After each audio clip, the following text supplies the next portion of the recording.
Et pour vous, Nicolas? Moi, c'est différent, ça a été en 2 étapes. Moi, il y a d'abord eu la violence.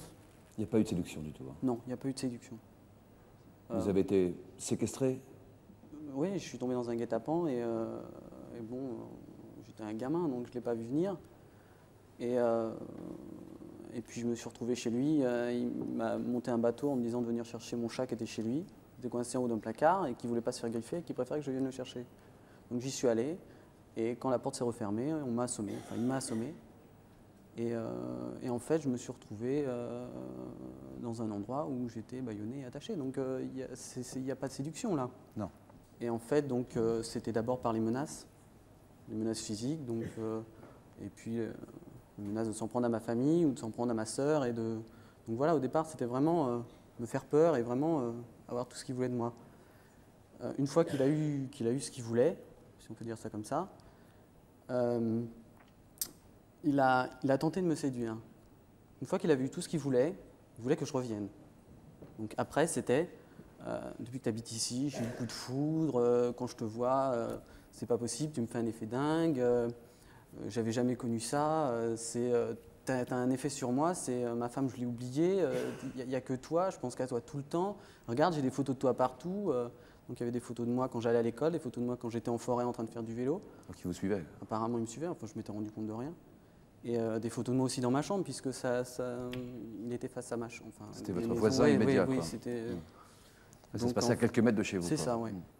Donc il m'a dit, il voulait absolument que je revienne. Pour lui, j'étais homosexuel et voilà, et c'était réciproque. Et il ne pouvait pas concevoir que ce ne soit pas réciproque. Vous avez quel âge? J'avais 14 ans. Et lui? Il avait 32 ans. Vous ne voulez pas en parler à votre famille de peur de faire du mal à votre maman, ce que vous nous disiez tout à l'heure, mais aussi de peur qu'il fasse du mal à votre petite sœur? Oui. Parce qu'il m'a fait voir des photos de ma sœur qui étaient sur les murs. Donc je savais qu'apparemment, je n'étais pas le seul qui suivait. Donc je me suis dit, s'il est capable de faire ça à moi, qu'est-ce qu'il va faire à une petite fille de 13 ans, sincèrement? Qu'est-ce qui s'est passé après, juste après ces 2 heures de violence insoutenable et incroyable? Je suis rentré chez moi. Donc heureusement pour moi, il n'y avait personne à la maison.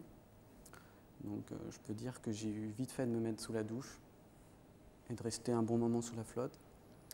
Et puis bon, je pense que c'est une réaction logique, hein. Je me suis frotté comme jamais et puis je veux dire, j'en ai saigné à certains endroits. Donc, vous en avez saigné à certains endroits, ouais. Ça, vous vouliez vous purifier totalement? C'est clair, les parties intimes de mon corps, elles ont saigné ce jour-là. Donc, parce que c'était logique, c'est ce qu'il a privilégié. Donc pour moi, c'est ce qui me dégoûtait le plus. C'est peut-être encore le cas d'ailleurs. Mais je suis resté sous l'eau et puis je n'étais plus là. Vous étiez quel adolescent? Vous êtes mort ce jour-là? Oui, je pense. C'est violent comme phrase. Parce que c'est vrai? Mais c'est une phrase définitive, ça. Non. Je suis ou alors il faut renaître. Ou alors il faut renaître. Exactement. Oui. Exactement. C'est ça, Karine, il faut renaître. Voilà. Donc ça, c'est venu après. C'est pas venu tout de suite. À ce moment-là précis. Quelque chose en vous est mort ce jour-là, en tout cas. Oui. Oui. Oui. Lucas parlait des SOS tout à l'heure. Vous en avez lancé un gros à 17 ans. Qu'est-ce que vous avez fait? C'était pas un SOS. C'était pas un SOS. Le SOS a pour but d'appeler à l'aide et qu'on vienne nous secourir. Moi, c'était pas un SOS. C'était pour mourir? Moi, c'était définitif. Je pensais franchement pas me réveiller ce jour-là.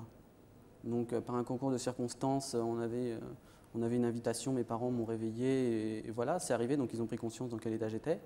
Mais je ne pensais sincèrement pas, je ne pensais pas me réveiller. Vous aviez avalé des cachets? Oui.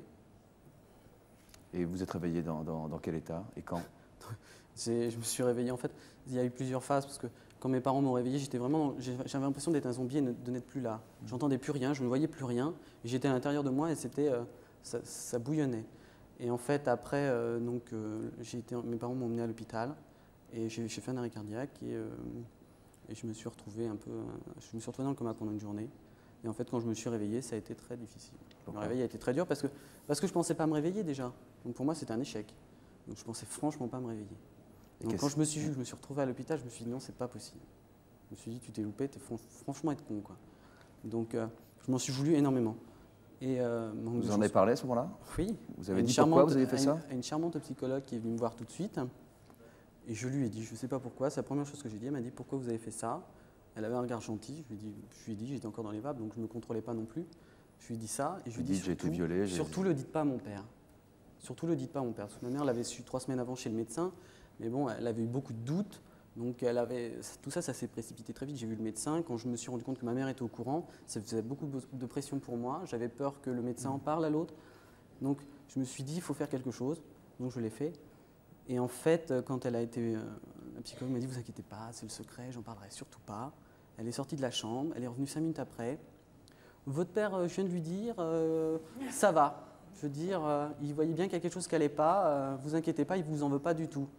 Donc je me suis dit, c'est bon, quoi. Christine, oui. Mais je trouve que la meilleure nouvelle ce soir, c'est que Nicolas soit là. Parce que le simple fait qu'il s'exprime à visage découvert, qu'il s'exprime avec son langage, qu'il s'exprime devant ses parents qui nous regardent peut-être, ça prouve quand même que, Nicolas, vous avez fait un chemin formidable par rapport